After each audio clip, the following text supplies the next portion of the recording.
هەموو بوارە زانستی و مرۆڤایەتیەکان لەخۆ دەگرێت. زیاتر لە 25,000 قوتابی بەرایی هەیە.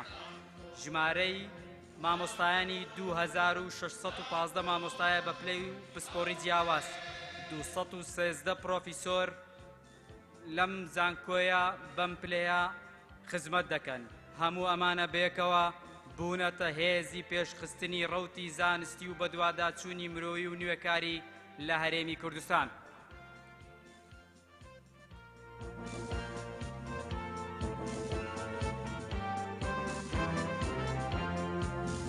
ئەم کوردستانە ڕەنگینە کاڵایە شەکێتەوە، لانەکی دێرینی مرۆڤە و مێژووی دەدرەوشێتەوە.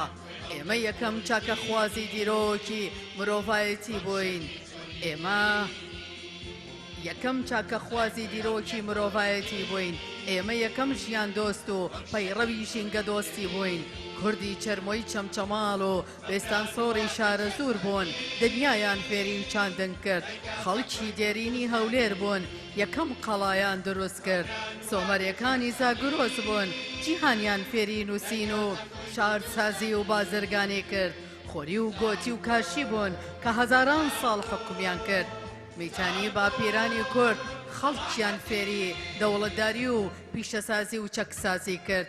کەی خوسرە و مادەکان بوون، ئیمپراتۆریایان دروست کرد.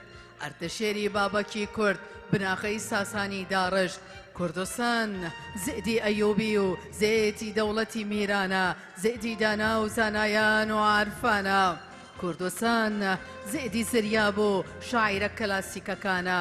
کوردستان خاکی بەرگری و سەرکردەکاری سماکانە.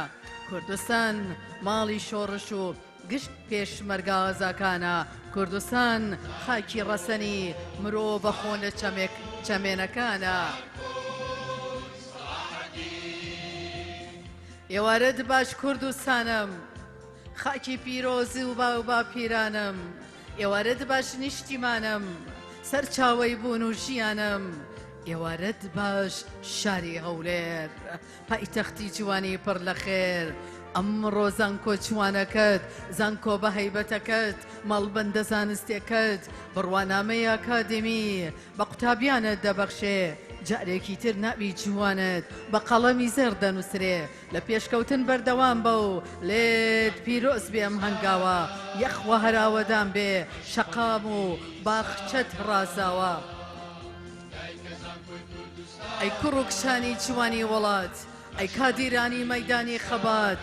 کوردستان چاوی لە توانا و لە زانستانە، دەسا با هەموو دەست لە ناو دەستکەین، کار بۆ پێشکەوتنی وڵات سمان بکەین. چەبکێ گوڵی چوان لە باخچەی نیشتیمان، پێشکەشە بە دەرچووە تازە پێگەیشتوەکان. دنیایەک سۆز و خۆشەویستی خاک بۆ قوتابی ڕوولا ئاسۆی ڕووناک. ئێوەن کە هیوای ئەمڕۆ و دوا ڕۆژن، بێ ئێوە وڵات قەت نابێ ڕۆشن. یەخوە بەخێر بێن دەرچوو ئازیزەکان. سڵاو لە کڵاوی دەرچوونتان، لە ڕۆبی دەرچوونتان، لە بڕوانامەی دەستان. ئەمڕۆ ئاهەنگی دەرچوون بۆ ئێوەی ئازیز سازەکەی. دایکان و باوکان و ماڵبات، کوڕ و کچەکانتان بەبەردەمتان نادێن. سڵاویان لێ بکەن، چەپڵەیان بۆ لێدەن، پیرۆزباییان لێ بکەن. ئەوانە کوڕ و کچی ئەم وڵاتن، ئەوانە نازدارانی ئەم وڵاتن، ئەوانە دەرچوانی زانکۆی سەلاحەدینن. هەمومان شانازین چونکە خاوەنی زانکۆیەکین کە زانکۆی دایکی پێڵێن. ئێمە لە هەر شوێنێک بین لەم دنیاە گەلک شانازین چونکە خاوەنی زانکۆی سەلاحەدینین. کوڕ و کچەکانمان، جوانەکانمان، بەژن زڕافەکانمان، نازدارەکانمان بە بڕوانامەی باڵاوە بە بڕوانامەکانیان ئەمڕۆ بە بەردەمانە گوزەرەکەن، گزارش دەکەن لەوەی کە دەرچوانی زانکۆ بە هەیبەتەکەی نیشتیمانن. دەرچوانی کۆلێژی زمان بە ئاڵای ڕەنجی خۆڵەمێشی دێنە ژوورەوە.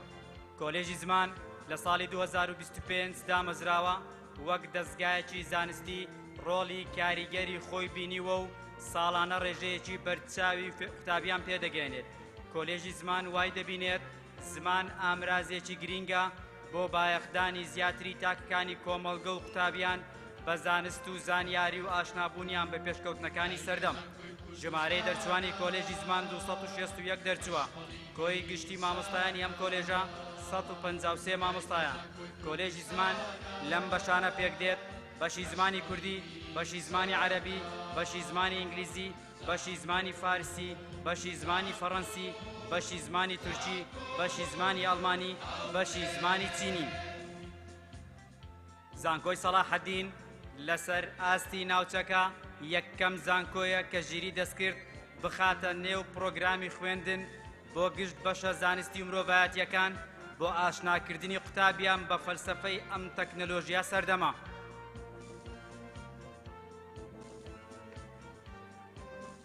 ئەی سوپاس بۆ خودای گەورە و میهرەبان، سپاس بۆ خاکی پیرۆزی وارمان، سڵاو بۆ خۆری گەشی ئاڵاکەمان، سڵاو بۆ هەر سێ ڕەنگە جوانەکەم، سڵاو لە مێژووی نیشتیمانەکەم، سڵاو لە جوانی کوردستانەکەم، سڵاوی تایبەت بۆ کۆمەڵگەکەم، سڵاو بۆ زێد و شارە جوانەکەم، سڵاو لە زانکۆ و لە مامۆستاکەم، سڵاو بۆ ماڵ و بۆ ماڵباتەکەم، هەزار سڵاوی بۆندار بە گوڵاو بۆ دڵسۆزان و بۆ حکوومەتەکەم. کوردستان لانەی لێبوردەیە، هەواری جوانی ئاشتەواییە، کوردستان ماڵی مرۆڤ دۆستانە، مینبەری دیاری زانست خوازانە. مافی خۆتە، مافی خۆتە دەرچوەکان، هەتا مردن شانازی بەم ڕۆژە بکەی، جێی خۆیەتی هەتا ئابەد لاف بەم ڕۆژەوە لێ بدەی. تۆ کە ئەمڕۆ وەری دەگریت بڕوانامەیەم زانکۆیە، باش بزانە بنکەیەکی ئەکادیمیایی پڕشکۆیە، مەشغەڵی زانست هەڵگرە و خزمەتی کوردستان بکە، دڵی ماڵبات و کۆمەڵگە و مامۆستایانت خۆش بکە. شەقام و جادە و بانەکان، کێڵگە و باخ و باخاتەکان، پەیمانگا و قوتابخانەکان، شانۆ و هۆڵ و پێشانگاکان، ڕێکخرا و سەنتەرەکان، فەرمانگە و وەزارەتەکان، سەنتەر و باڵەخانەکان، یاریگا و گۆڕەپانەکان، توێژینەوە و پرۆژەکان، ژوور و هۆڵی دادگاکان، هەموو ئەم شوێنانەی وڵات چاوەڕێن ئەی خوێندکارەکان.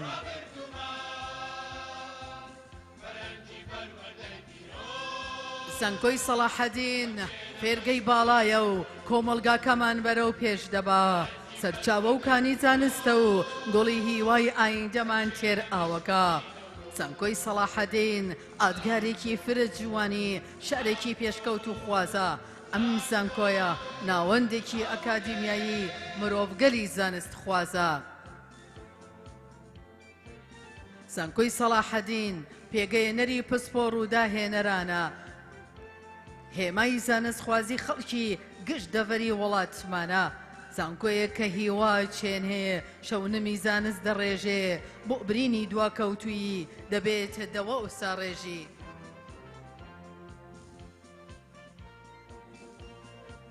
دەرچوانی کۆلێژی زانستان دازیاریە کشتتوکاڵیەکان بە ئاڵای ڕەنجی سەوز دێنە ژوورەوە. کۆلێژی زانستان دازیاریە کشتتوکاڵیەکان لە ساڵی 1960 دامەزراوە. بە شێوازێکی ئەکادمی و زانستیانە قوتابیان پێدەگەیەنێت و وانە پراکتیکیەکانی کۆلێژەکە لە کێڵگەی گردەڕەشە ئەنجام دەدرێت. ڕووبەری کێڵگەی کۆلێژی زانستان دازیاریە کشتتوکاڵیەکان زیاتر لە 200 دۆنم زەویە. مامۆستا بەڕێزەکانی ئەم کۆلێژە هەردەستن بە گەیاندنی زانیاری و زانستی سەردەم بە قوتابیان بە بەکارهێنانی ئامێری پێشکەوتوو. ژمارەی دەرچوانی کۆلێژی زانستان دازیاریە کشتتوکاڵیەکان 160 قوتابیە. کۆی گشتی مامۆستایانی ئەم کۆلێژە 287 مامۆستایە. کۆلێژی زانستان دازیاریە کشتتوکاڵیەکان لەم بەشانە پێک دێت: بەشی سامانی ئاژەڵ، بەشی پیشەسازی خۆراک، بەشی بەرووبوومی کێڵگەیی، بەشی پاراستنی ڕووەک، بەشی خاک و ئاو، بەشی ڕەزگەری، بەشی سامانی ماسی و گیانەوەریە ئاویەکان. ئێرە زانکۆ بە هایبەتەکەی سەلاحەدینە، زانکۆی دایکە، خاوەن مێژوویەکی دێرینە. ئێرە تیشکی ڕۆشنکەرەوەی وڵاتە، ئێرە بۆنەوەکانی دواڕۆژ ساباتە، ئێرە مەڵبەندی وانەی زانستیە، ئێرە ناوەندی ژیان خۆشەویستیە، لێرە مژدەی پێشکەوتنی زانست دەدەین، لێرە هەوڵ بۆ جوانترکردنی وڵات دەدەین، لێرە تۆوێ گۆڵزاری زانست دەچێنین، نەمامگەلی باخچەی پێشکەوتن دەڕوێنین. مامۆستاکانی زانکۆی سەلاحەدین چرای ژیانمانە، ڕۆشنکەری ڕێگامانە، مامەسا گوڵی سەریەخە و میداڵیای شانە زیمانە سڵاو لە زانکۆ دێرینەکەتان سڵاو لە قوتابیان سڵاو لە کوڕ و کچانی کوردستان سڵاو لە گەنجە دڵگەرمەکان سڵاو لە یەکەمین وانەی زانکۆتان سڵاو لە یەکەمین مامۆسای دڵسۆستان سڵاو لە ڕۆبوو کەڵاوی دەرچوونتان سڵاو لە بڕوانامەی بەریمان دووبوونتان سڵاو لە گوڵە گەشەوەکان سڵاو لە مخولەی دەرچووەکان سڵاو لەنەوەی پێشخستنی کوردستان سڵاو لە دەرچوانی زانکۆکەمان زانکۆی سەلاحەدین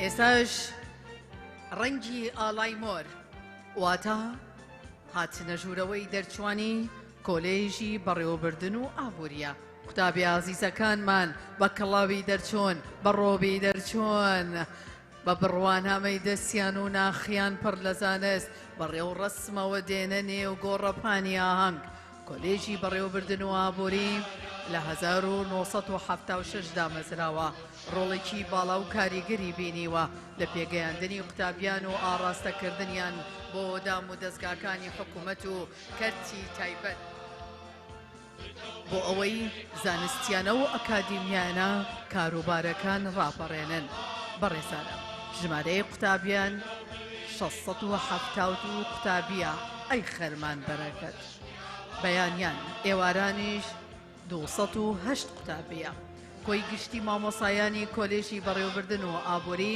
191 مامۆستای بەڕێزە بەڕێزانم کۆلێژی بەڕێوەبردن و ئابووری لەم بەشانە پێک دێت بەشی کارگێڕی بەشی ئابووری بەشی ئامار و زانیاریەکان بەشی ژمێریاری بەشی دارایی و بانک بەشی کارگێڕی و ڕێکخراوە گەشتیارەکان بەخێربێن دەرچوە ئازیزەکان دەرچوان ماڵبات ئامادەبوان بینەران خەڵکی کوردستان ئەی هەموو جیهان سەیری کارخانە و سایلۆکان بکەن سەرنج لە جادە و ڕێگاوبان بدەن سەیری ملیۆنان درەختی ڕوا و سەیری باخچەکان جا پۆند و بەندا و سەیری پشتێنەی سەوزی هەولێرم سەیری چاندن و خاکی پڕخێرم سەیری بانکسازی و جا هەژماری من سەیری تونێل و پر دروستکردنی سەیری کۆڕنیش و ڕێڕەوی ژیان سەیری متمانە و شادی هاوڵاتیان سەیری پرۆژەی جوانی گەشتیاری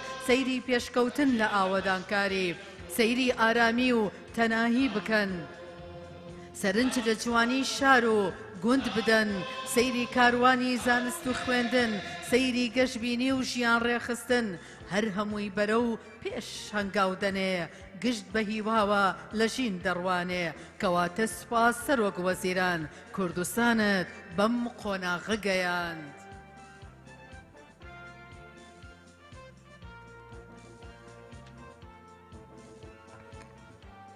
ئەم کوردستانە ڕەنگینە چاوەڕێم ڕۆژەی تۆیە بۆ ئاوەدانی و پێش بەچوون دایم چاوی لە زانکۆیە تۆش وەک خودان بڕوانامەی زانکۆیەکی گەورەی وڵات دڵنیا بە بڕوانامە بەرپرسیاری گەورەیە لات دەبێت لە گەورەی و بەهای ئەم بڕوانامەیە بزانی دەبێ پایەداری خۆت و کۆلێژ و زانکۆت بزانی بە پێشخستنی وڵات و خزمەتی هاوڵاتیانت بە پێشبەبردنی کۆمەڵ و ئاوەدانی شارەکانت سرت بەرز دەبێ و هەمیشە شانازی زۆر بە خۆت دەکەی کە دەبینی دەرچووی زانکۆی خزمەتی کوردستانەکەی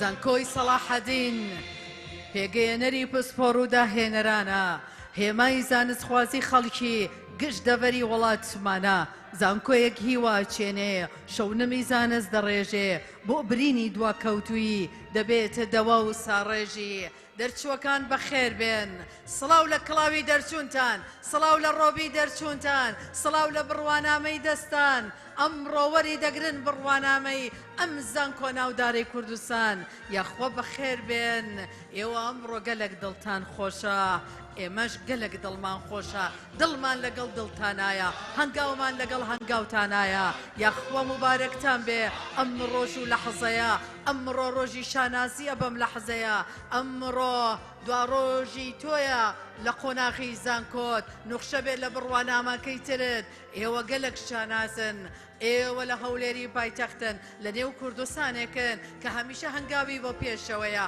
کە هەمیشە لە گەشە سندندایە ئاوەدانی پێشکەوتن گەشە سندن سەرکەوتن ئارامی بەرەو پێشچوون ئێوە قوتابی زانکۆیەکن کە ئەمڕۆ هەنگی دەرچوونتان بۆ دەکرێت ئەمڕۆ بینەرەکانیشمان لە هەموو دنیا گەلێک دڵشادن چونکە کوڕ و کچە نازدارەکانی ئەم زانکۆیە بە چاوی خۆیان نەبینن کە پێشکەشی کوردستانەکرێ کە پێشکەشی سەرجەم سێکتەرەکانی سەرجەم ژیان و سەرجەم دەبەر و ناوچە و شەعر و کند و باژێری ئەم کوردستاناکرێ ئێوە لێوان لێون لە زانست ناختان پڕ لە زانستە قەڵەم و پێنووسان بۆ زانستە ئێوە دەرچووی ئەم خولەی زانکۆی سەلاحەدینن ئێوە ئەمڕۆ هەنگی دەرچوونتان بۆ دەکرێ دەرچوانی ئازیز یەخۆ بەخێر بێن خەندەی سەر لێوتان بەردەوام بێ ئەمڕۆ بە قەڵەمی زێر بە پێنووسی زێر لە دەفتەری بیرەوەریەکانتانە بنووسنەوە ئەمڕۆ وێنە یادگارەکانتان لە ئەلبومی جوانی تەمەندان هەڵگرن یەخۆ بەخێر بێن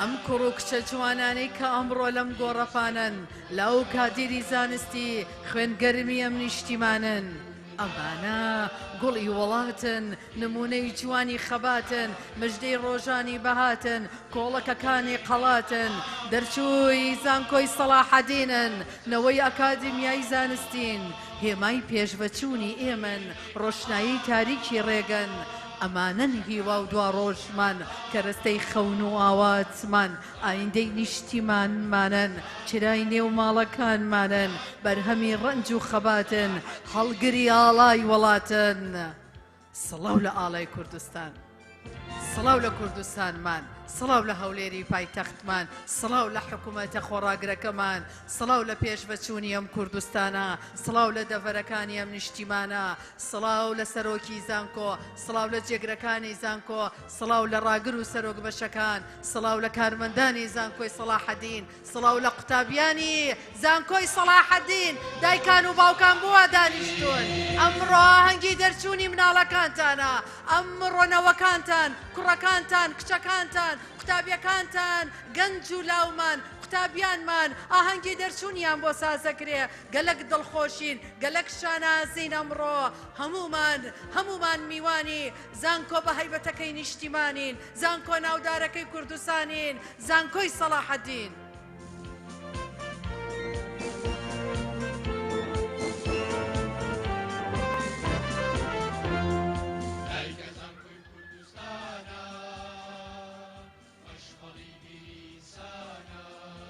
دەرچوانی کۆلێژی پەروەردە بە ئاڵای ڕەنجی قاوەیی دێنە ژوورەوە کۆلێژی پەروەردە لە ساڵی 1976 مەزراوە و بەردەوامە لە فێرکردن و پەروەردەکردنی قوتابیان تا ڕۆڵەیەکی ڕۆشنبیر و شارستانی و مۆدێرن بێنێتە بوون بۆ خزمەتکردنی خاک و نیشتیمان ژمارەی دەرچوانی کۆلێژی پەروەردە 623 دەرچووە کۆی گشتی مامۆستایانی ئەم کۆلێژە 280 مامۆستایە کۆلێژی پەروەردە لەم بەشانە پێک دێت بەشی فیزیا بەشی زمانی عەرەبی بەشی بایۆلۆجی بەشی پەروەردەی تایبەت بەشی ڕێنمایی و پەروەردەی دەرونی بەشی زمانی ئینگلیزی بەشی کیمیا بەشی ماتماتیک بەشی زمانی کوردی بەشی زمانی سریانی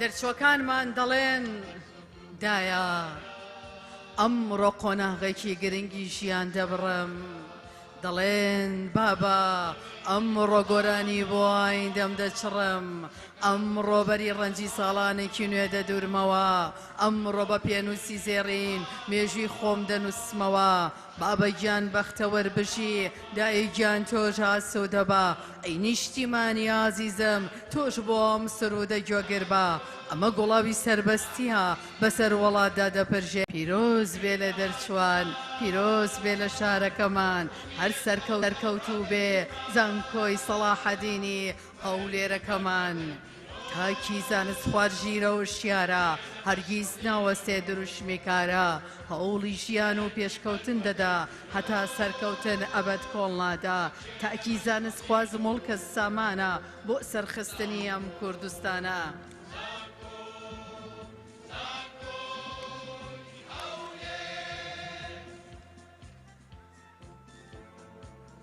ئێرە و کوردستانەیە کە چاوی هەمووانی لەسەرا ئێرە و نیشتیمانەیە کە سرودی پێشکەوتنی لەبەرە ئەمەژە و زانکۆ جوانەیە کە بارانی زانستی لێ دەبارێ ئێرەژە و گۆڕۆپانەیە کە کادیرانی ئایندەی پیادەگوزەرەیە ئەمڕۆ زانستە دروشم و باهرە و توانایە مانجبان ئەمەیە نەهێنی پێش بەچۆن لە لای تاکی نیشتیمانمان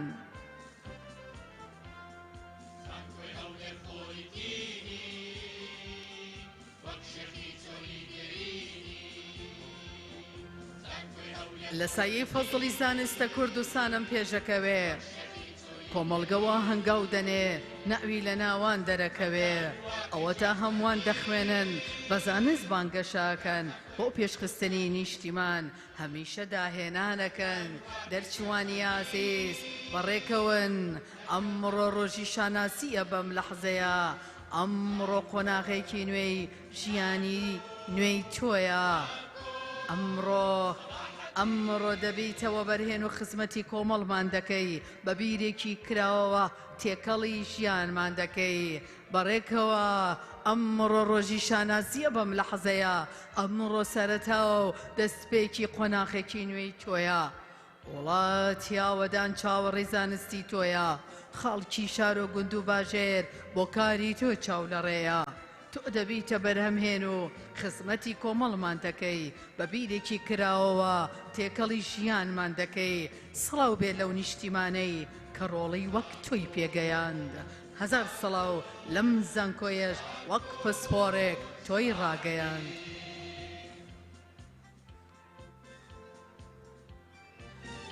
دەرچووەکانمان ئێوە گوڵی ڕەنگا و ڕەنگی ئەم کوردستانە پڕگوڵن ئێوە ڕەگی درەختێکی پڕبەری ئەم خاک و گڵن ئێوە هیوای کوردستانن خۆوری ئاسۆی نیشتیمانن لەو ڕۆژەوە کە ئەلف و بێی باڵداری مەزنە خوێنن لەو ڕۆژەوە کە وشەیدار لە ناو پۆلدادا دەرکێنن هەتا ئەمڕۆ کوردستان هیوای پێتانە هەمیشە چاو لە ڕێتانە مەشغەڵی بیریسانە دایکە زانکۆی کوردستانە ئەگەر کوردستان بەهێز بێت هەر هەموومان بەهێزە بین تا بڕوامان بە خۆمان بێت زیاتر شایانی ڕێز دەبین ئەگەر ئیرادەمان بەهێز بێت دڵنیا بن کە لە ڕیزی وڵاتانی پێشکەوت و خاوەن هێز دەبین ئەوە دانکاری و پێشکەوتن ئاسۆی گەشی هیوامانە گەیشتن بەلووتکەی سەرکەوتن ئامانجی هەنگاونانمانە ئەم کاروانە هەروە دەڕوا و مێژووای نووسێتەوە هیچ لەم پەرێک ڕێلێ ناگرێ بەخوای بەرەو دواش ناگەڕێینەوە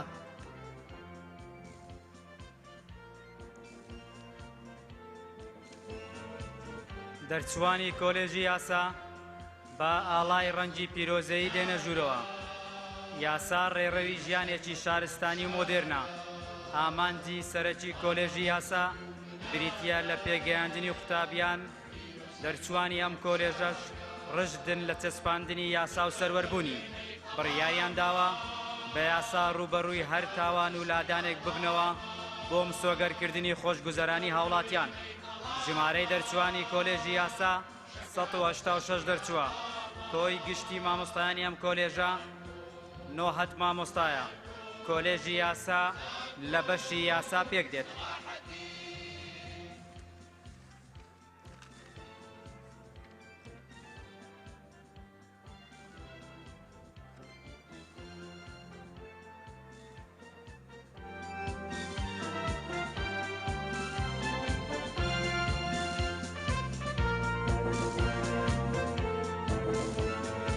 زانکۆی سەلاحەدین ناوەندێکی لێکۆڵینەوەی زانستی و 28 بەڕێوەبەرایەتی و سەنتەری تری هەیە کە هەموو ئەمانە پاڵپشتی زانکۆ و کۆلێژەکان دەکەن بۆ پەرە و پێشبردننی لایەنی زانستی و ئەکادمی.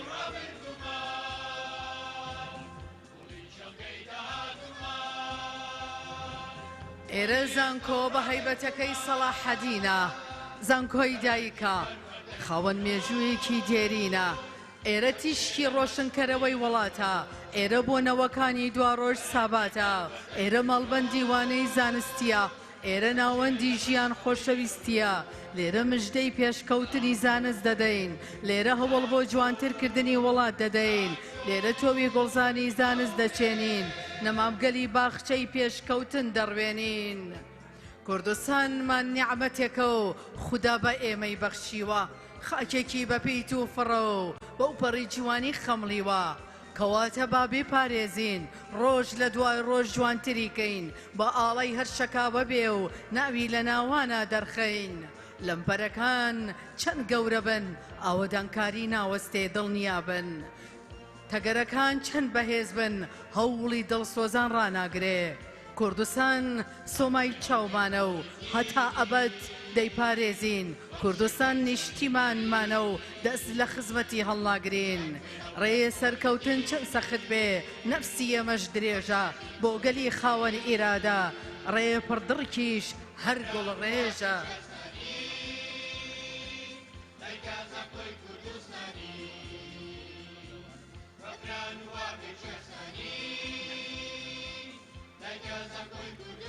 مافی خۆتە تا مردن، شانازی بەم ڕۆژەوە بکەی، جێی خۆیەتی هەتا ئەبەد، لاف بەم ڕۆژەوە لێ بدەی. تۆ کە ئەمڕۆ وەری دەگریت، بڕوانامەیەم زانکۆیە، باش بزانە بنکەیەکی ئەکادیمیای پڕشکۆیە، مەشخەڵی زانست هەڵگرە و خزمەتی کوردستانە بکە، دڵی ماڵبات و کۆمەڵگە و مامۆسایانت خۆش بکە، شەقام و جادە و بانەکان، کێڵگە و باخ و باخاتەکان، پەیمانگە و قوتابخانەکان، شانۆ و هۆڵ و پێشانگاکان، زانکۆکان، ڕێکخرا و سەنتەرەکان، فەرمانگە و وەزارەتەکان، سەنتەر و باڵەخانەکان، یاریگا و گۆڕەپانەکان، توێژینەوە و پڕۆژەکان، ژوور و هۆڵی دادگاکان، هەموو ئەم شوێنانەی وڵات چاوەڕێن ئەی قوتابیەکان. دەرچوانی کۆلێژی زانستە سیاسیەکان بە ئاڵای ڕەنگی نیلی دێنە ژوورەوە. کۆلێژی زانستە سیاسیەکان لە سەرەتا وەک بەشێک لە کۆلێژی یاسا و زانستە ڕامیاریەکان لە ساڵی 1992 کراوەتەوە. یەکەم خولی دەرچوانی بەکالەریۆس لە ساڵی 1996 بووە. لە ساڵی 2000 تا 2001 خوێندنی ماستەر و لە ساڵی 2005 تا 2006 خوێندنی دکتۆرای تێدا کراوەتەوە و تا ئێستا چەندین خولی دەرچوانی خوێندنی باڵای هەیە. ژمارەی دەرچوانی کۆلێژی زانستە سیاسیەکان 124 دەرچووە. کۆی گشتی مامۆستایانی ئەم کۆلێژە 48 مامۆستایە. کۆلێژی زانستە سیاسیەکان لەم بەشانە پێک دێت بەشی سیستەمە سیاسیەکان و سیاسەتی گشتی، بەشی پەیوەندیە نێودەوڵەتی و دیبلۆماسیەکان.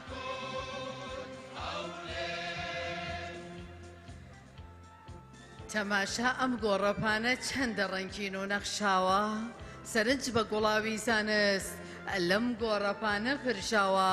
سەیری ڕۆڵەی کوردستان بکەن بە بڕوانامەی باڵاوە، سەیرینەوەکانی دوا ڕۆژ بە بەرگیاڵ و واڵاوە. لێتان چوانە ڕۆبی دەرچۆن کڵاوی ئەکادیمیایی، سەرتان بەرزەکە وەردەگرن بڕوانامەی دڵنیایی.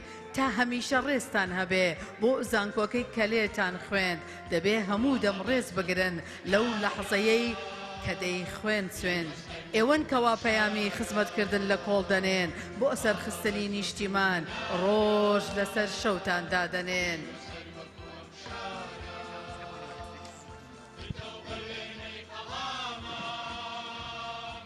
دەرچوانی کۆلێژی پەروەردەی جەستەیی و زانستە وەرزشیەکان باڵای ڕەنگی قاوەی و سپی دێنە ژوورەوە. کۆلێژی پەروەردەی جەستەیی و زانستە وەرزشیەکان یەکێکە لە کۆلێژە گرنگ و پڕبایەخەکانی زانکۆی سەلاحەددین و بەدایکی کۆلێژە وەرزشیەکانی کوردستان ناسراوە. سەرەتای دەستپێکی ڕێوازی وەرزشی ئەم کۆلێژە لە ساڵی 1989 بوو. وەک بەشێک لە کۆلێژی پەروەردەی زانکۆی سەلاحەددین دەستی بەکاری زانستی خۆی کرد و لە ساڵی 1998 بووە کۆلێژی پەروەردەی وەرزشی سەربەخۆ. ژمارەی دەرچوان 110 دەرچووە. مامۆستایانی کۆلێژی پەروەردەی جەستەیی و زانستە وەرزشیەکان ژمارەیان 83 مامۆستایە. کۆلێژی پەروەردەی جەستەیی و زانستە وەرزشیەکان لەم بەشانە پێک دێت: لقی یاریە تاکەکان، لقی یاریە تیمیەکان.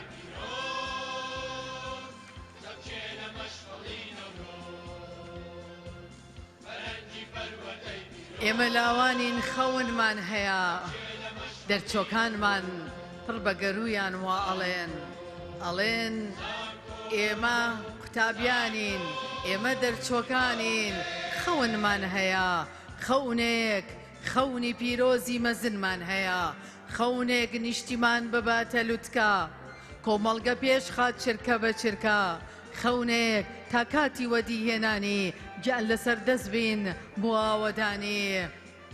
لە هەر خاکێ ڕۆڵی زانست زۆر بەهێز بێ، لە هەر شوێنێ عەقڵ و حکمت لە جێی هێز بێ، لە هەر جێیەک بڕوانامە جێگەی ڕێز بێ، سەرکەوتووە لەمپەرەکان چەند بەهێز بێ. دەرچوانی کۆلێژی پەروەردەی بنەڕەتی بە ئاڵای ڕەنجی قاوەی و ماڕۆنی دێنە ژوورەوە.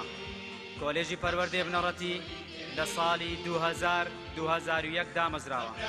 ژمارەی دەرچوانی ئەم کۆلێژە 409 دەرچووە. کۆی گشتی مامۆستایانی ئەم کۆلێژە 139 مامۆستایە. کۆلێژی پەروەردەی بنەڕەتی لەم بەشانە پێک دێت: بەشی زمانی ئینگلیزی، بەشی ماتماتیک، بەشی زانستە کۆمەڵایەتیەکان، بەشی زمانی کوردی، بەشی زانستی گشتی، بەشی باخچەی منداڵان، بەشی زمانی عەرەبی، بەشی مامۆستای پۆل.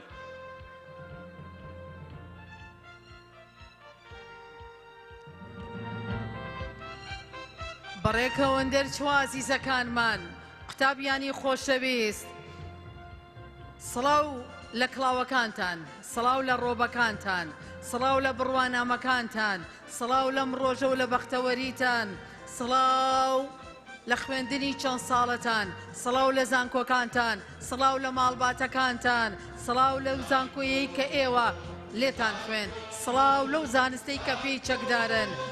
بەڕێکەوەن دەرچوازی زەکانمان، قوتابیە خۆشەویستەکانمان، بەڕێکەوەن ئەی هەڵگرانی مەشخەڵی زانستی، بەڕێکەوەن ئەی لاوە بەژن زڕافەکانی کوردستانە ڕەنگینەکەم، بەڕێکەوەن ئەی کچان و کوڕانی مژدەبەخشی پێشڤەچوون، بەڕێکەوەن ئەی نمونە باڵاکانی گەنجی وڵات.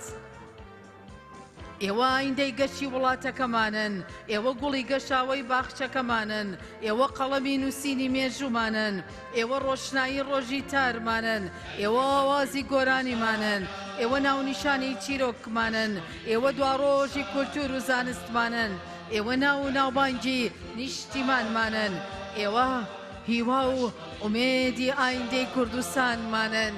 بەخێر بێن دەرچوانی ئازیز، گوڵە گەشاوەکانی خولی 44مینی زانکۆی سەلاحەدین، ئەی کوڕ و کچە نازدارەکان، ئەی قوتابی ئازیزەکان، ئەی پێشەنگانی وڵات، ئەی نەوەی دوا ڕۆژی نیشتیمان، یەخوە بەخێر بێن ئەی دەرچوانی ئازیزمان.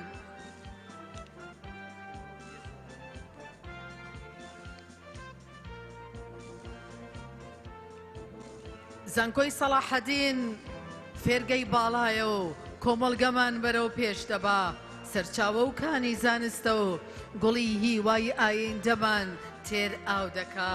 زانکۆی سەلاحەدین ئادگارێکی فرە جوانی، شارێکی پێشکەوت و خوازە. ئەم زانکۆیە ناوەندێکی ئەکادیمی مرۆڤگەلی زانست خوازە. زانکۆی سەلاحەدین پێگەێنەری پسپۆڕ و داهێنەرانە، هێمای زانست خوازی خەڵکی گەشتدەڤەری وڵاتمانە. زانکۆیەک هیوا چێنێ، شەونمی زانست دەڕێژێ، بۆ برینی دواکەوتووی دەبێتە دەوە ئەوسا ڕێژی.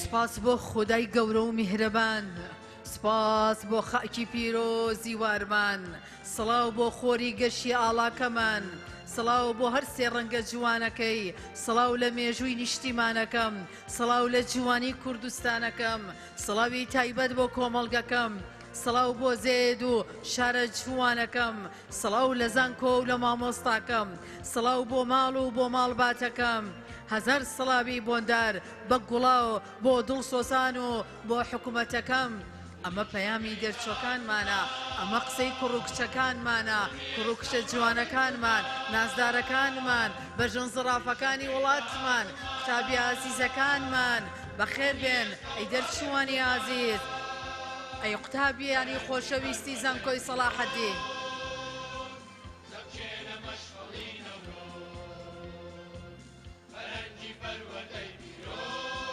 دەرچوانی کۆلێژی زانستە ئیسلامیەکان بە ئاڵای ڕەنگی سپی و شین دێنە ژوورەوە.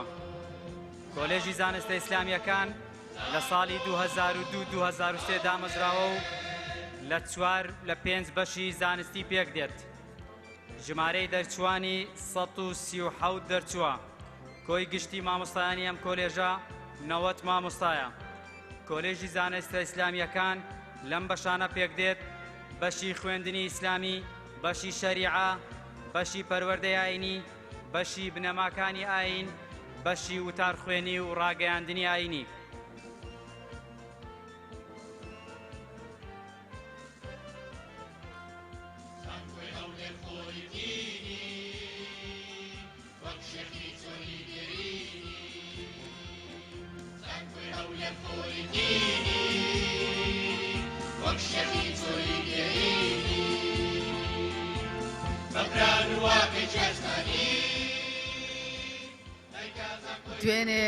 دوێنێ لە نێو شۆڕشدا بووین ئەمڕۆ وڵات بۆنیاد دەنین ئەوەدانی بەردەوامە بە زانستی هەنگاو دەنین پەناهی و ئابووری بەهێز دروشمی تازەی کارمانە پەرەسەندن و پێشکەوتن سیمای گۆن هەتا شارمانە کوردستان لانەی لێبوردەیە هەواری جوانی ئاشتەواییە کوردستان ماڵی مرۆڤ دۆستانە مینبەری دیاری زانست خوازانە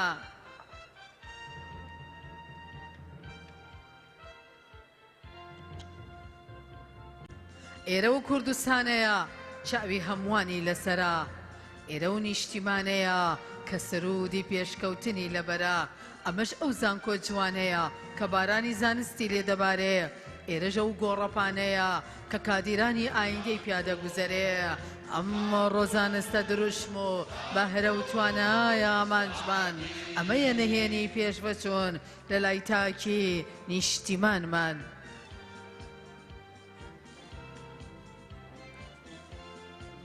ئەگەر هەولێرەکەم دایکێکی میهرەبان بێ تۆ ورەی بەرزیە و دایکەی گەر پایتەختم جوانترین شاری کوردستان بێ ئەیزان کۆی سەلاحەدین تۆ ئادگاری بەرچاوی قەشەنگیەکەی ئەگەر هەولێر شاری زانست و کۆلتور و هونەر بێ تۆ ناوەندە بەرزە ئەکادمیاکەی ئەیزان کۆی سەلاحەدین تۆ خاوەنی مێژوویەکی ئەوەندە سەرفرازی کە شایستەی ئەوەیە لە نێو کۆڕی زانست خوازاندا هەتا ئەبەد پێی بنازی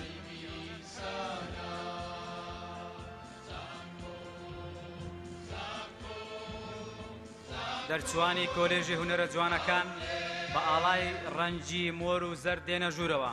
کۆلێژی هونەرە جوانەکان یەکێکە لە کۆلێژە زانستی ئەکادمیەکانی زانکۆی سەلاحەدین لە ساڵی خوێندنی 2003-2004 دامەزراوە.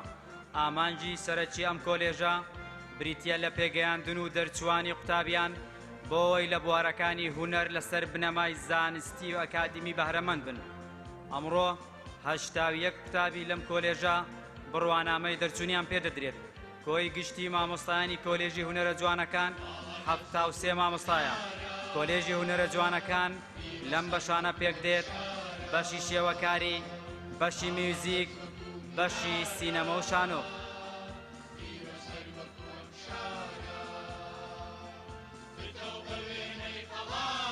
ئێوارەت باش کوردستانم، ئێوارەت باش دەرچوانی ئازیزم، ئێوارەت باش خاکی پیرۆزی باو با پیرانم، سەرچاوەی بوون و ژیانم، ئێوارەت باش شاری هەولێر پای تەختی جوانی پڕ لە خێر. ئەم ڕۆزانکۆ جوانەکەت، ئەم ڕۆزانکۆ بە هەیبەتەکەت، مەڵبەندە زانستیەکەت، بڕوانامەی ئەکادمی بە قوتابیانت دەبەخشێ جارێکی تر نابی جوانت بە قەڵەمی زێر دەنووسرێ لە پێشکەوتن بەردەوام بە و لێت پیرۆز بێ ئەم هەنگاوە یەخوا هەروواوە دەمبێ شەقام و بەخچە و ڕازاوە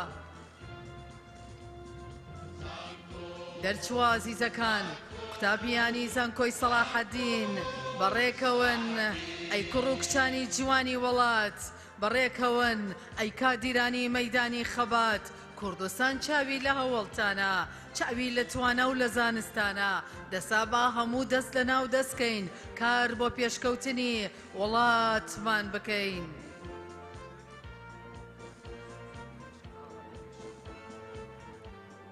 دەرچوانی کۆلێژی پەروەردەی شەقلاوە بە ئاڵای ڕەنگی قاوەی و سەوز دێنە ژوورەوە کۆلێژی پەروەردەی شەقلاوە وەک ناوەندێکی ئەکادیمی و زانستی بە ئامانجی گەشەدان بە بوار و کایە جۆرا و جۆرەکان لە ڕووی توانامرۆییەکان و بەرزکردنەوەی بەها ڕۆشنبیریەکان و نەوەی نوێی گەلەکەمان بە چەکی زانستی سەردەم هەمیشە پێشەنگووە لە ڕووی ئەنجامدانی سیمینار و چالاکیە جۆرا و جۆرەکان بۆ پێشخستنی قوتابیان لە ئەستێکی باڵادایە ئەم کۆلێژە لە ساڵانی خوێندنی 2012 بۆ 2013 وەک بەشێک لە کۆلێژی پەروەردەی هەولێر کرابوویەوە بەڵام دوجار بەهۆی بەرەو پێشچوون و دەستەبەربوونی مەرج و پێوەرەکانی کۆلێژ لە ڕێککەوتی 24 یازدەی 2014 وەکو کۆلێژی پەروەردەی شەقلاوە دەست بەکار بوو ژمارەی دەرچوانی کۆلێژی پەروەردەی شەقلاوە 248 دەرچووە کۆی گشتی مامۆستایانی ئەم کۆلێژە 132 مامۆستایە کۆلێژی پەروەردەی شەقلاوە لەم بەشانە پێک دێت بەشی بیۆلۆجی بەشی فیزیک بەشی زمانی کوردی بەشی زمانی عەرەبی بەشی پەروەردەی وەرزش بەشی زمانی ئینگلیزی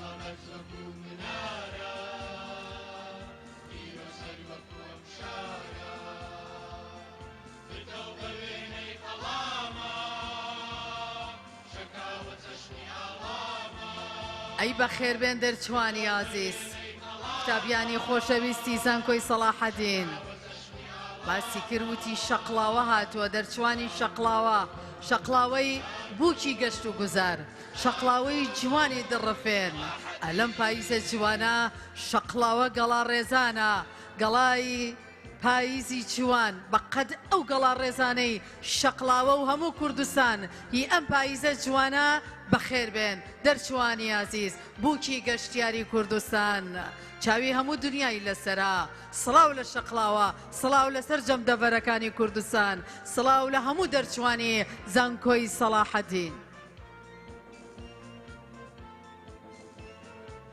چەپکێ گوڵی جوان لە باخچەی نیشتیمان پێشکەشە بە دەرچۆ تازە پێگەیشتوەکان دنیایەک سۆز و خۆشەویستی خاک بۆ قوتابی ڕوو لە ئاسوێی ڕووناک ئێوەن کە هیوای ئەمڕۆ دوا ڕۆژن بەخوای بێ ئیوە قەت وڵات نابێ ڕۆشن ئێوە نەوەی ئەم وڵاتن ئێوە ئایندەی گەشی ئەم کوردستانن ئێوە قوتابیانی زانکۆی سەلاحەدینن ئێوە لێوان لێ و بەزانست پەروەردەکراون ئێوە دەرچووی زانکۆیەکەن کە هەمووان شانازی پێواکەین ئێوە دەرچوانی زانکۆی دایکن زانکۆی کوردستان زانکۆی دڵی هەمووان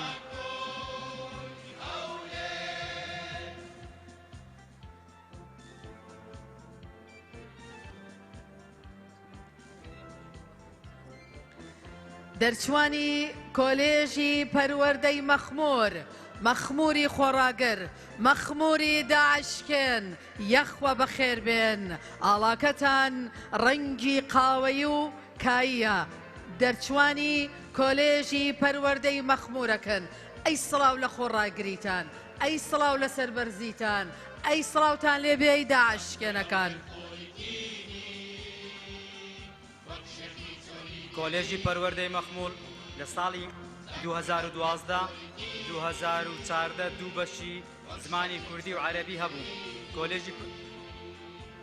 ئەم کۆلێژە سەرەتا لە شاری مەخمور بوون کە بووە بناغەی دامەزراندنی کۆلێژی پەروەردەی مەخمور بەم دوو بەشەوە خزمەت بە قوتابیانی دەڤەرەکە دەکات ئەمەش بە مەبەستی بەرەو پێشبردننی ڕەوشی زانست و زانیاری لە دەڤەری مەخمور و دەوروبەری دامەزراندنی بەردی بناغەی دامەزراوەیەکی ئەکادیمی وەکو کۆلێژ بۆ پەرەپێدانی پرۆسەی ڕۆشنبیری و کەلتوری ناوچەکە و پێگەیاندین نەوەکی هۆشیار ژمارەی دەرچوانی 138 دەرچووە کۆی گشتی مامۆستایانی کۆلێژی پەروەردەی مەخمور 39 مامۆستایە ئەم کۆلێژە پێک دێت لە بەشی زمانی کوردی بەشی زمانی عەرەبی زانکۆی سەلاحەددین هەولێر ساڵانە بڕوانامەی دەرچوون بە زیاتر لە 5,000 قوتابی بە کەلۆرەس دەدات تا ئێستا 44 ئاهەنگی دەرچوونی ئەنجام داوە کۆلێژەکانی ئەم زانکۆیە لە چەند کەمپێک جێگیر کراون زۆربەیان لەسەر شەقامی کەرکووک هەولێرن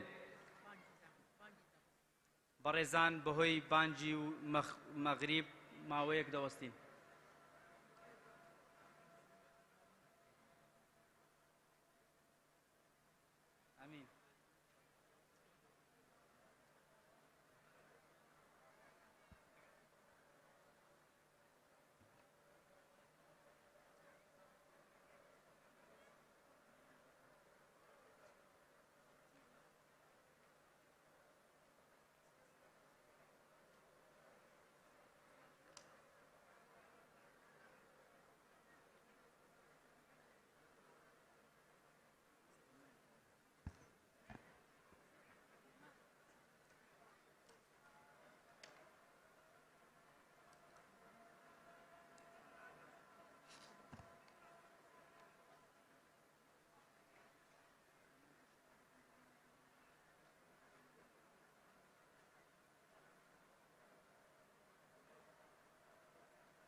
بەناوی خودای گەورە و میهرەبان بەناوی پیرۆزی خاکی کوردستان بە بەرزی و شەکاوەی ئاڵای نیشتیمان بەڕێز نوێنەری جەنابی کاک مەسرور بارزانی سەرۆکی حکوومەتی هەرێمی کوردستان کاک ڕێبەر ئەحمەد وەزیری ناوخۆی حکوومەتی هەرێمی کوردستان بەڕێزان و ئامادەبوان و میوانانی تایبەت بینەرانی خۆشەویست ماڵ باتۆ هێژایان و کەسوکار و خانەوادە ئەم ئێوارە جوانەی پاییزی کوردستانتان باش ئەم ئێوارە تایبەتەی هەولێری پایتەختی سەربرازی و سەربەرزی و کوردستانتان باش بەناوی لیشنەی باڵای ئاهەنگی خولی 44مینی دەرچوانی زانکۆی سەلاحەددین هەولێر بە خێرهاتنی گەرمتانەکەین خۆش هاتن باندیدە و بان چاومان جارێکی تر بە ناوی سەرۆکی زانکۆی سەلاحەددین و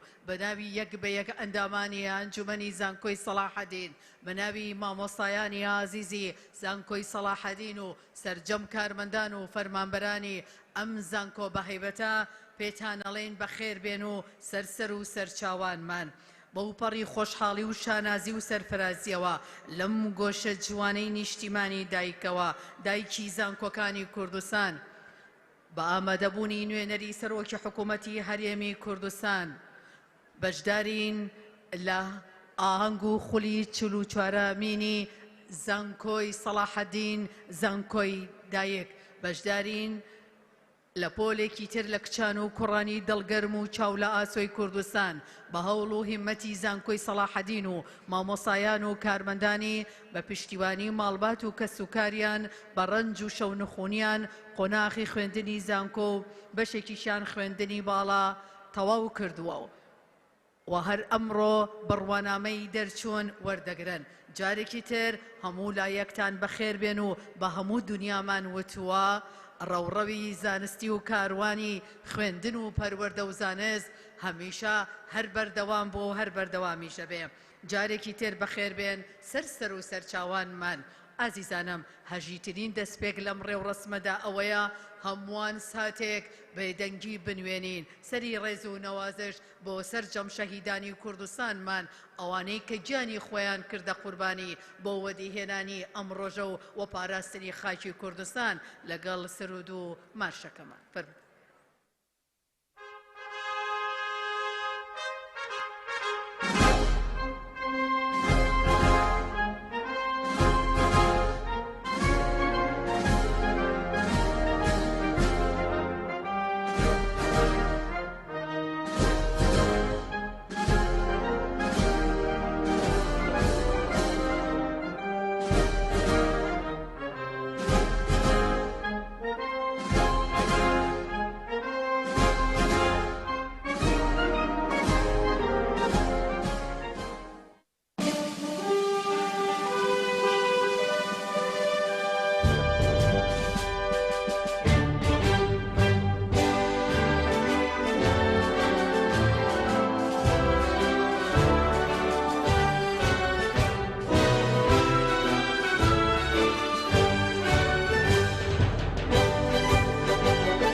زۆر سپاستانەکەین بفەرمونون.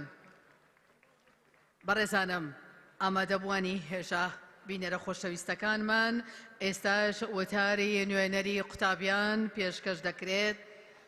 قوتابی زاهر محەممەد با بفەرمێت.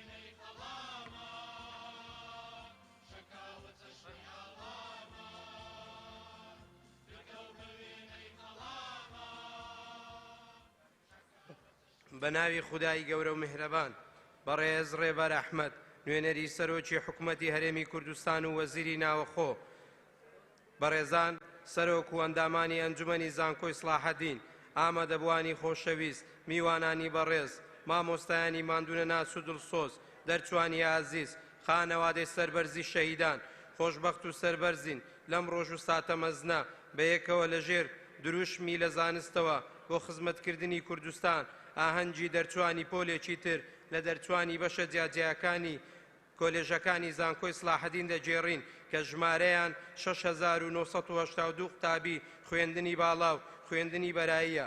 بەو بۆنەوەیەوە جوانترین پیرۆزبایی لە خۆمان و ئێوەی دەرچوان و خانەوادەکانتان دەکەین. ئومێدی داهاتوویەکی گەشتر لە ژیانی کردداری بۆ یەکە بە یەکەتان دەخوازین. دەرچوانی لە دڵا شیرن ئەمڕۆ کە بەڵێن دەدەین بە خاچی پیرۆزی کوردستان و خوێنی شەهیدان کار بکەین بۆ گەشە پێدانی کوردستان تا ببینە داینەمۆی گۆڕانکاری و تازەکردنەوەی ریفۆرمی دامەزراندنەکانی هەردوو کەرتی تایبەت و حکوومەت هەر یەکەتان بە پێی پسپۆڕی خۆتان. بەڕێزان لە ماوەی تەمەنی دامەزراندنی زانکۆی سلاحەدین 44مین خولی دەرچوانی بەڕێ دەکات.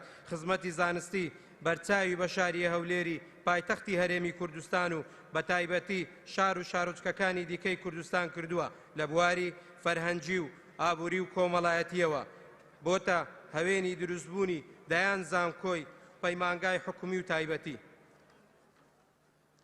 خۆشەویستان لەم بۆ نەگرینگەوە دەمانەوێت بڵێن زۆر دڵخۆشین بە هەنگاوەکانی کابینەی نوێمی حکوومەتی هەرێمی کوردستان لە نێو هێڵەگشتیەکانی بەرنامەی کاری خۆیدا لە سەراستی خزمەتگوزاری لە بڕگەی 13ەم بایەخی بە خوێندنی باڵا و توێژینەوەی زانستی داوە لە ڕێگای پێشخستن و بە بەرزکردنەوەی ئاستی زانکۆ و پەیمانگاکانی هەرێمی کوردستان بە چندایەتی جۆری و فراهەمکردنی دەرفەتی لەبار بۆ خوێندن و توێژینەوەی زانستی. ئەمە ژوای کردووە ئاستی توێژینەوە و خوێندنی باڵا هەنگاوێکی باش بەرەو پێش بنێت. لێرەوە بە پێویستی دەزانم سوپاسی سەرۆکی زانکۆ و سەرجەم مامۆستایان بکەم لە کاتی قەیراندا نەیانێش خوێندن پەچی بکەوێت و بەردەوام بوون لە پێدانی وانە بە قوتابیان هەروەها سەرڕای ماندیبوونیان نەیانهێش ڕەنجی قوتابیان بە فیڕۆ بچێت هەروەها مامۆستایانی بەڕێزی زانکۆی سڵاحەدین جگە لە ئەرکی ئەکادیمیان لە ماوەی ساڵانی ڕابردوو ڕۆڵی بەرزیان لە ئەنجامدانی چەندین کۆنفرانسی زانستی و نیشتیمانی و ئاینی و پێشاتە سیاسیەکان هەبووە لە کۆتاییدا جارێکی تر ڕێز لە هەوڵ و ماندیبوونی مامۆستایان و کارمەندان و فەرمانبەرانی زانکۆی سڵاحەدین دەگرین کە بۆتە هۆی سەرکەوتنی ئێوەی خۆشەویست و لەدایکبوونی یا هەنگێکی وا گەورە تیایدا بڕوانامەی دەرچوون وەردەگرن هەر ئاوادان بێ کوردستان پیرۆزە لە شاری پێکۆژیان و کەرتوولە جیاوازەکان و شاری هەولێری ئامێزکراوە بۆ سەرجەم پێکاتەکان بژی کورد بژی کوردستان ئێوەش هەر شاد و سەرکەوتوو بن.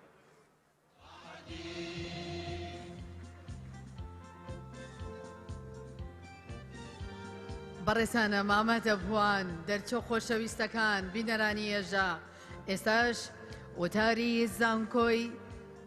زانکۆی سەلاحەدین زانکۆی دایک زانکۆ بە هەیبەتەکەی نیشتیمان کە سەرۆکی زانکۆ پرۆفیسۆر دکتۆر کامەران یونس محەممەدەمین لە پێی وتارێکی تایبەت بۆ ئێمە بۆ ئێوە بۆ بینەرە خۆشەویستەکان با بفەرمێت.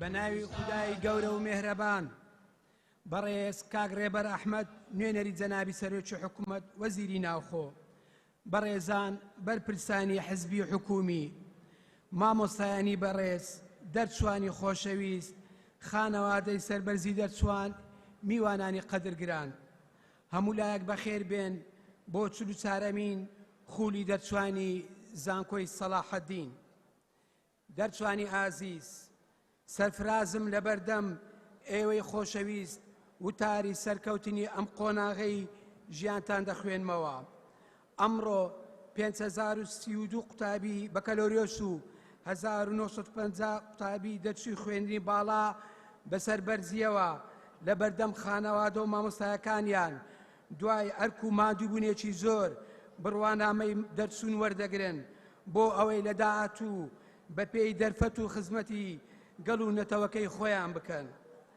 ئاهەنگی دەرچوانی زانکۆ یەکێکە لە بەرزترین بۆنە ئەکادیمیەکان کە پێشکەش بە قوتابیانی دەرچوو دەکرێت. ئەم بۆنەیە نیشانەی تۆمارکردنی سەرکەوتنەکانی قوتابیان و گەیشتنی قۆناغێکی نوێی ژیانە. زانکۆی سەلاحەدین بە هەوڵ و شەونخوونی مامۆستایانی بەڕێز و ستافی کارژێری و سەرجەم تیمەکان توانیەتی ئەو قەیرانەی بەرۆکی هەرێمی کوردستانی گرتوتەوە بەردەوامی بە پرۆسەی خوێندن و بدات و نەهێلێت پەچی بکەوێت.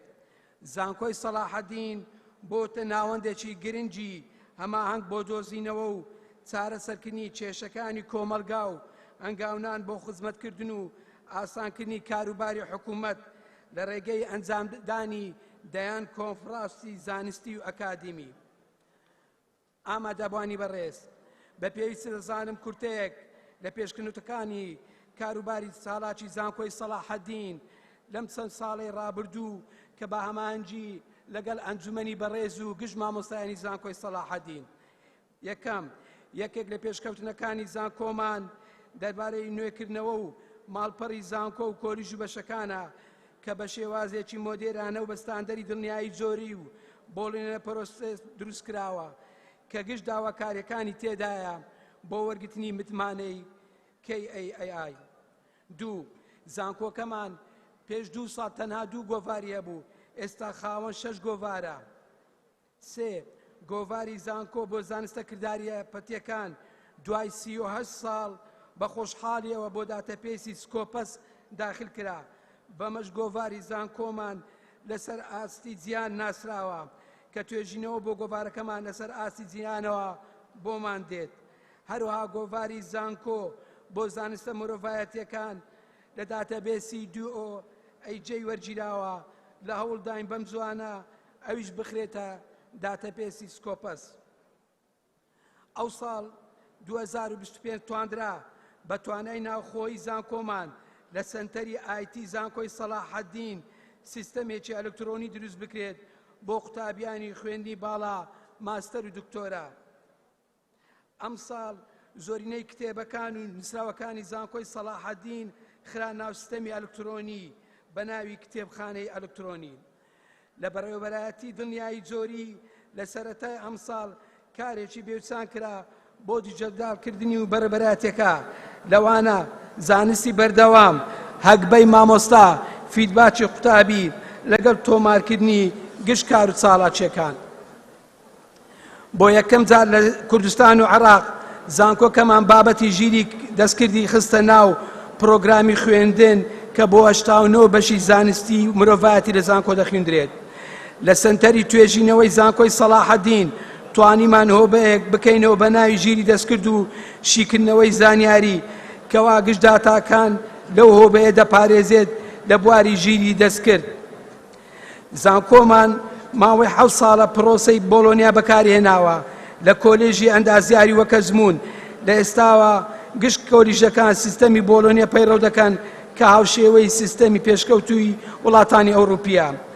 زانکۆی سەلاحەدین یەکێکە لە سێ زانکۆکانی هەرێم سەلاحەدین، دۆهۆک، سلێمانی دەستنیشان کراوە کە دەستی بە پرۆسەی متمانەبەخشی کردووە کە لەلایەن دەستگای متمانەبەخشی کوردستان بۆ پەروەردە سەرپەرشتی دەکرێت.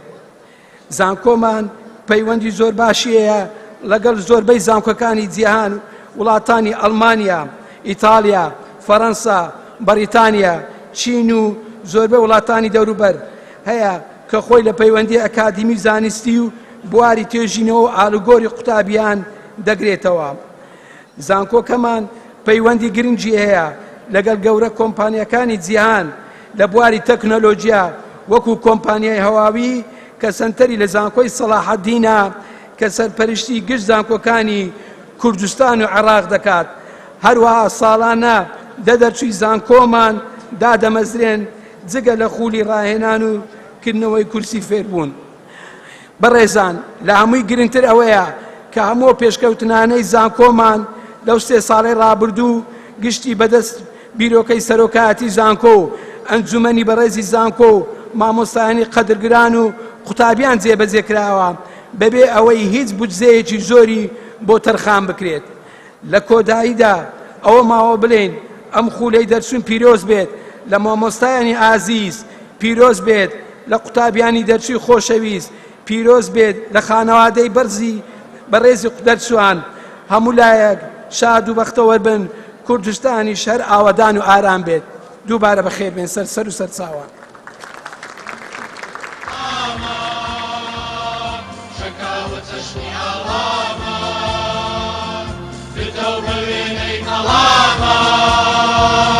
شكاوى تشوي علاما زانكو زانكو زانكو. ئێستا داوا لە نوێنەری جەنابی سەرۆکی حکوومەت کاک ڕێبەر ئەحمەد دەکەین. جەنابی بفەرمێ بە پێشکەوتنی وتارەکەی.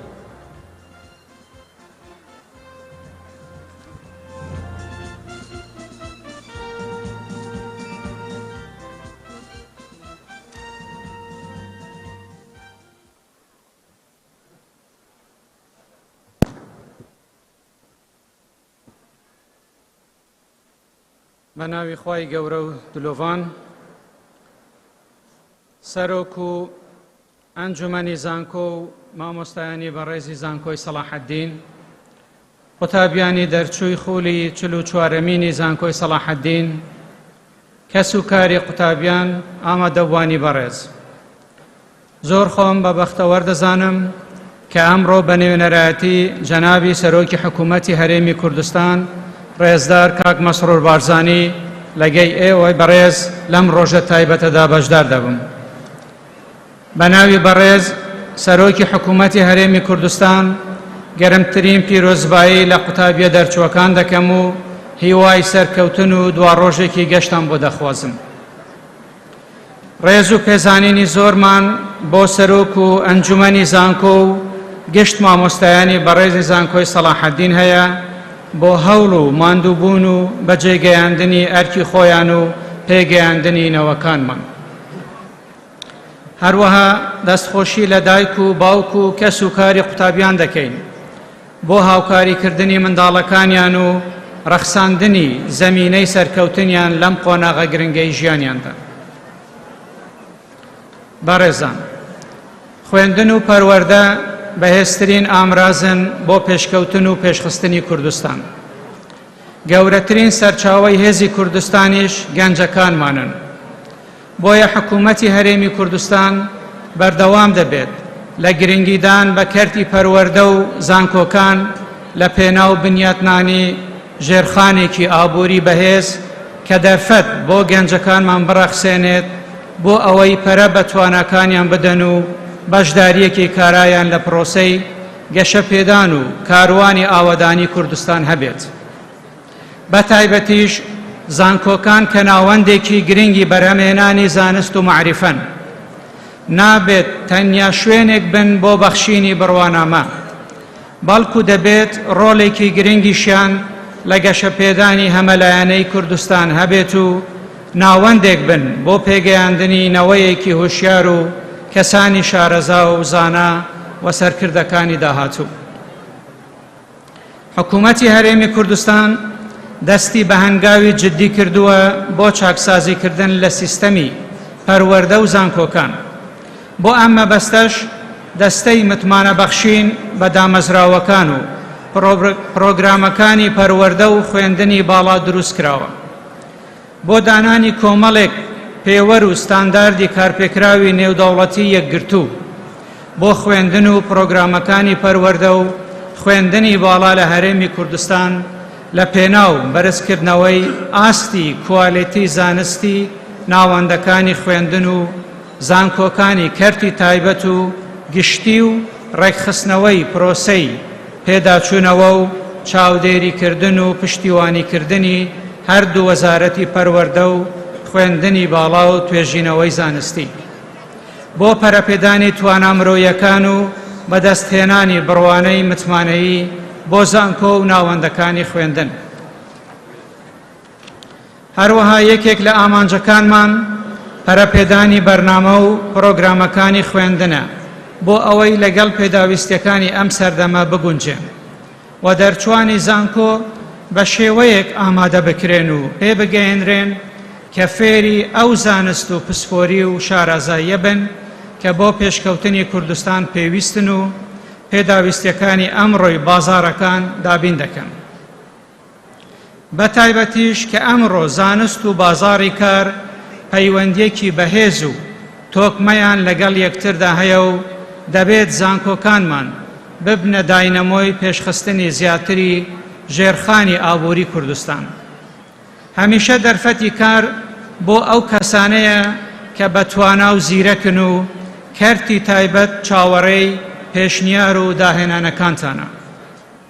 دەرچوانی بەڕێز، ئەو ئازادی و پێشکەوتن و دەستکەوتانەی لە هەرێمی کوردستان بەدەستمان هێناون هەمووی بەری ڕەنج و خەبات و قوربانیدانی پێشمەرگە قارەمانەکان و شەهیدە نەمرەکانمانە.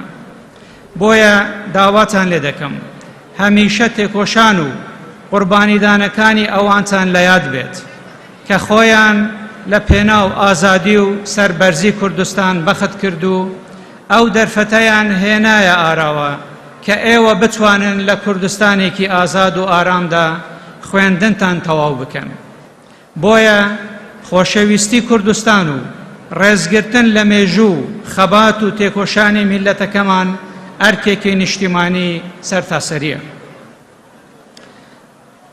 دووبارە بە ناوی جەنابی سەرۆکی حکوومەتی هەرێمی کوردستان پیرۆزباییتان لێ دەکەم و هیوای سەرکەوتنتان بۆ دەخوازم.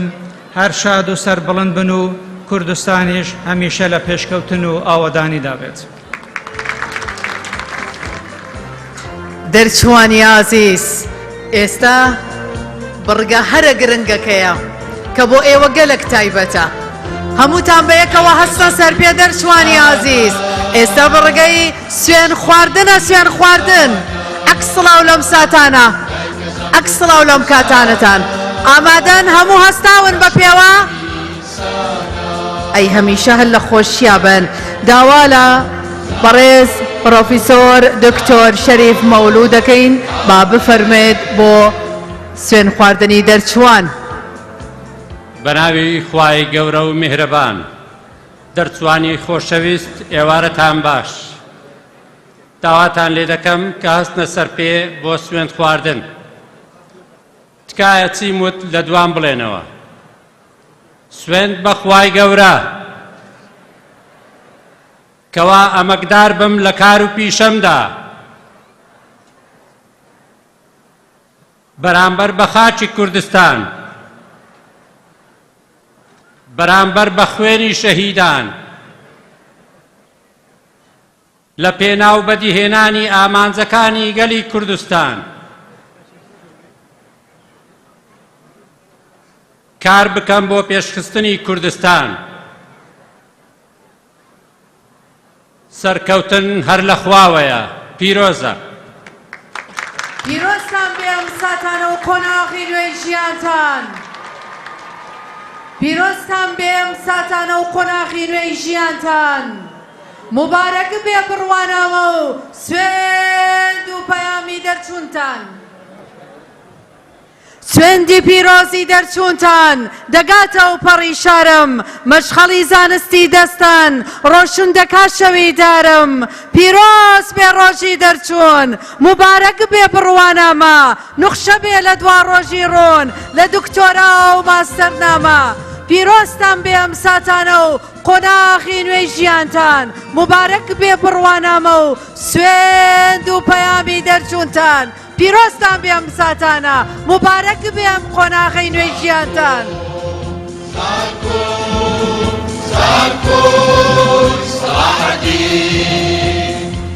ئێساش دەرچووە عەزیزەکانمان بڕوانامەی دەرچوون وەردەگرن سەرەتا لەلایەن ڕاگرە بەڕێزەکانەوە بەش بە بەش داوا لە دەرچوانەکەین هەستە سەر پێ و ڕاگرە عەزیزەکانی زانکۆی سەلاحەدین داوا لە سەرۆکی زانکۆەکەن. سەرەتا داوا لە دەرچوانی کۆلێژی زانستەکەین هەستە سەر پێ، تەنها دەرچوانی کۆلێژی زانست. و هەروەها داوا لە بەڕێز پرۆفیسۆر دکتۆر عەبدولکەریم با بفەرمێت کە ڕاگری کۆلێژی زانستە بفەرمێ بۆ داواکردنی بڕوانامە. بەناوی خودای گەورە و میهرەبان، بەڕێز سەرۆکی زانکۆی سەلاحەدین هەولێر لەسەر داوا و ڕاستباردەی ئەنجومەنی کۆلێژی زانست دوای ئەوەی قوتابیانی قۆناغەکانی کۆتایی ساڵی خوێندنی 2024-2025 سەرجەم پێداویستیەکانی خوێندنیان بە سەرکەوتووی تەواو کرد. داواکارین لە بەڕێستان بڕوانامەی بەکەلۆرەسیان لە بەشەکانی بایۆلۆجی، کیمیا، فیزیا، ماتماتیک، زانستەکانی زەوی و نەوت، زانست و تەندروستی ژینگە، زانستی کۆمپیوتەر و تەکنۆلۆژیای زانیاری پێ ببەخشن لەگەڵ هەموو ئەو ماف و دەستکەوت و جیاوکانەی کە بڕوانامەکە دەیانگرێتەوە. سەرکەوتن هەر لە خوداوەیە. دەرچوانی کۆلێژی زانست ئێوە دابنیشن. داوا لە دەرچوانی کۆلێژی ئەندازیاری دەکەم هەستنە سەر پێ. داوا لە بەڕێز پرۆفیسۆر دکتۆر شکور قەرەنی عەزیز ڕاگری کۆلێژی ئەندازیاری بۆ داواکردنی بڕوانامە.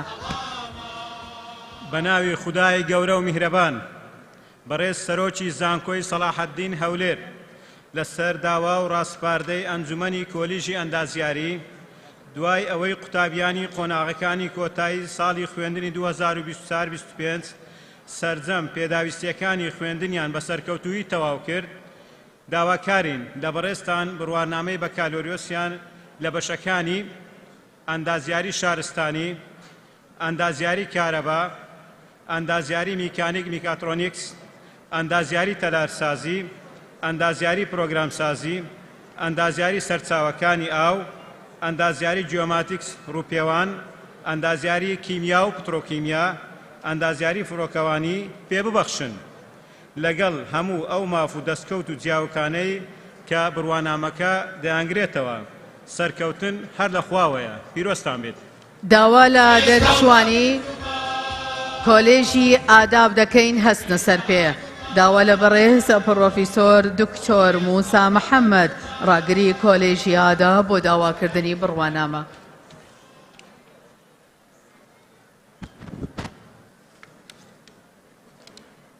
بەناوی خودای بەخشەندە و میهرەبان بەڕێز سەرۆکی زانکۆی سەلاحەدین هەولێر لەسەر داوا و ڕاستپاردەی ئەنجومەنی کۆلێژی ئاداب دوای ئەوەی قوتابیانی قۆناکانی کۆتایی ساڵی 2024-2025 سەرجەم پێداویستەکانی خوێندنیان بە سەرکەوتووی تەواو کرد داواکارین لە بەڕێستان بڕوانامەی بەکەلەرۆسیان لە بەشەکانی کۆمەڵناسی مێژوو جوگرافیا شوێنەوار فەلسەفە ڕاگەیاندن کاری کۆمەڵایەتی دەروونزانی پێ ببەخشن لەگەڵ هەموو ئەو ماف و دەستکەوت و جیاوکانەی کە بڕوانامەکە دەیانگرێتەوە سەرکەوتن هەر لە خودایەوە.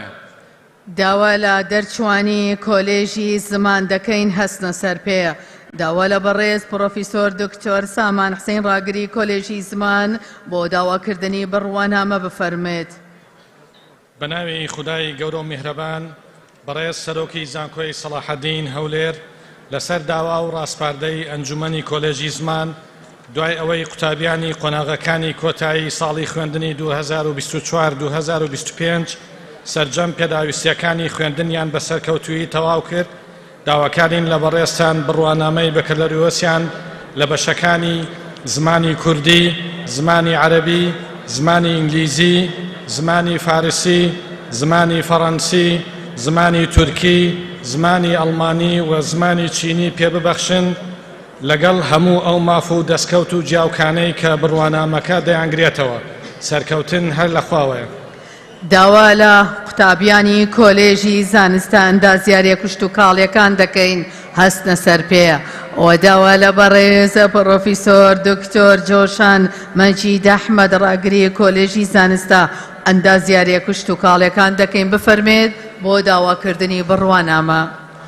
بە ناوی خوای گەورە و میهرەبان بەڕێز سەرۆکی زانکۆی سەلاحەدین هەولێر لەسەر ڕاستپاردەی ئەنجومەنی کۆلێژی زانستە ئەندازیاریە کشت و کاڵیەکان دوای ئەوەی قوتابیانی قۆناغی کۆتایی ساڵی خوێندنی 2024-2025 سەرجەم پێداویستەکانی خوێندنیان بەسەر کەوتووی تەواو کرد داواکارین لە بەڕێستان بڕوانامەی بەکەلۆریۆس لە بەشەکانی بەرهەمهێنان و دروستی ئاژەڵ پیشەسازی خۆراک پاراستنی ڕووەک بەرووبوومی چێڵگەی و ڕووەکە پزیشکیەکان ڕزگەری و ئەندازەی پارکەکان خاک و ئاو دارستان دروستی ماسی و جانەوەرە ئاویەکان ببەخشن لەگەڵ هەموو ئەو ماف و دەستکەوت و جیاوکانەی کە بڕوانامەکە دەیانگرێتەوە سەرکەوتن هەر لە خواوەیە کوردستانمان هەر ئاوەدان. داوا لە دەرچوانی کۆلێژی بەڕێوەبردن و ئابووری دەکەم هەستنە سەر پێ. لە هەمان کات داوا لە بەڕێز پرۆفیسۆری یاریدەدەر دکتۆر مازن عەبدولخالق ڕاگری کۆلێژی بەڕێوەبردن و ئابووری بە وەکالەت دەکەم با بفەرموێت بۆ داواکردنی بڕوانامە بە دەرچوان. بەناوی خودای گەورە و میهرەبان بەڕێز سەرۆکی زانکۆی سەلاحەدین هەولێر لەسەر داوا و ڕاستپاردەی ئەنجومەنی کۆلێژی بەڕێوەبردن و ئابووری دوای ئەوەی قوتابیانی قۆناغەکانی کۆتایی ساڵی خوێندنی 2024-2025 سەرجەم پێداویستیەکانی خوێندنیان بە سەرکەوتووی تەواو کرد داواکارین لە بەڕێستان بڕوانامەی بەکەلۆریۆسیان لە بەشەکانی کارجێڕی بەیانیان و ئێواران ئابووری بەیانیان و ئێواران ئامار و زانیاریەکان ژمێر یاری دارایی و بانک کارجێڕی ڕێکخراوە گەشتیاریەکان پێ ببەخشن لەگەڵ هەموو ئەو ماف و دەستکەوت و جیاوکانەی کە بڕوانامەکە دەیانگرێتەوە سەرکەوتن هەر لە خوداوەیە. زۆر سپاس. داوا لە دەرچوانی کۆلێژی پەروەردە دەکەم هەڵسنە سەر پێ. لە هەمان کات داوا لە بەڕێز پرۆفیسۆری یاریدەدەر دکتۆر مازن عەبدولخالق ڕاگری کۆلێژی پەروەردە دەکەم با بفەرمێت بۆ دابەشکردنی بڕوانامە بۆ پێدانی بڕوانامە. بەناوی خودای گەورە و میهرەبان بەڕێز سەرۆکی زانکۆی سەلاحەدین هەولێر لەسەر داوا و ڕاستپاردەی ئەنجومەنی کۆلێژی پەروەردە دوای ئەوەی قوتابیانی قۆناغەکانی کۆتایی ساڵی خوێندنی 2024-2025 سەرجەم پێداویستیەکانی خوێندنیان بە سەرکەوتوویی تەواو کرد، داواکارین لە بەڕێستان بڕوانامەی بەکەلۆریۆسیان لە بەشەکانی بایۆلۆجی، کیمیا، فیزیا، ماتماتیک، زمانی عەرەبی بەیانیان و ئێواران، زمانی کوردی بەیانیان و ئێواران، زمانی ئینگلیزی بەیانیان و ئێواران، ڕێنمایی پەروەردەیی و دەرونی، پەروەردەی تایبەت و زمانی سریانی پێ ببەخشن لەگەڵ هەموو ئەو ماف و دەستکەوت و جیاوکانەی کە بڕوانامەکە دەیانگرێتەوە. سەرکەوتن هەر لە خودداوەیە. داوا لە دەرچوانی کۆلێژی یاساکەین هەستنە سەر پێ و داوا لە بەڕێز پرۆفیسۆر دکتۆر بەختیار چابەربایز ڕاگری کۆلێژی یاسا بفەرمێ بۆ داواکردنی بڕوانامە. بە ناوی خودای گەورە و میهرەبان، بەڕێز سەرۆکی زانکۆی سەلاحەددین هەولێر لەسەر داوا و ڕاستپاردەی ئەنجومەنی کۆلێژی یاسا دوای ئەوەی قوتابیانی قۆناغی کۆتایی ساڵی خوێندنی 2024-2025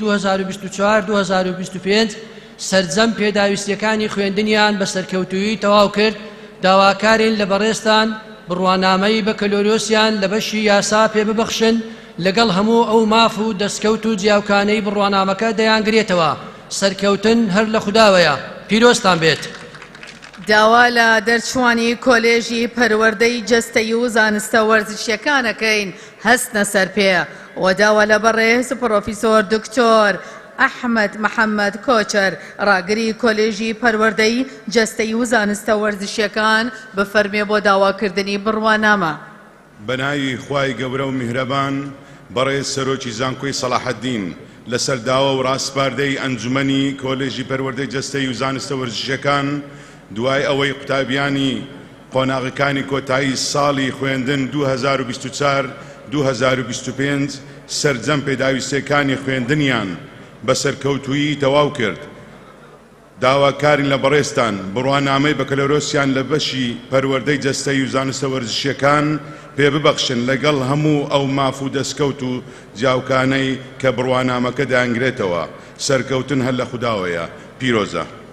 داوا لە دەرچوانی کۆلێژی پەروەردەی بنەڕەتیەکەین هەستنە سەر پێ داوا لە بەڕێز پرۆفیسۆری یاریدەدەر دکتۆر مزگین عەبدوڕەحمان چالی ڕاگری کۆلێژی پەروەردەی بنەڕەتی بفەرمێ بۆ داواکردنی بڕوانامە.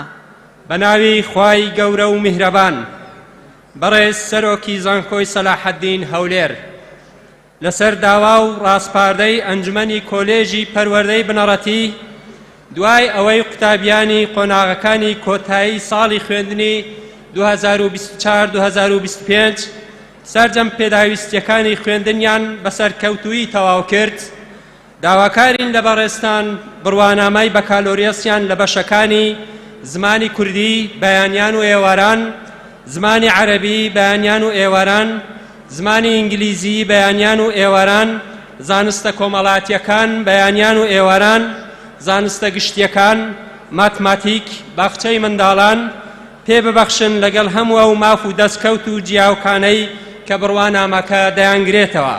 شاد و بەختەوەر بن و سەرکەوتن هەر لە خودداوەیە.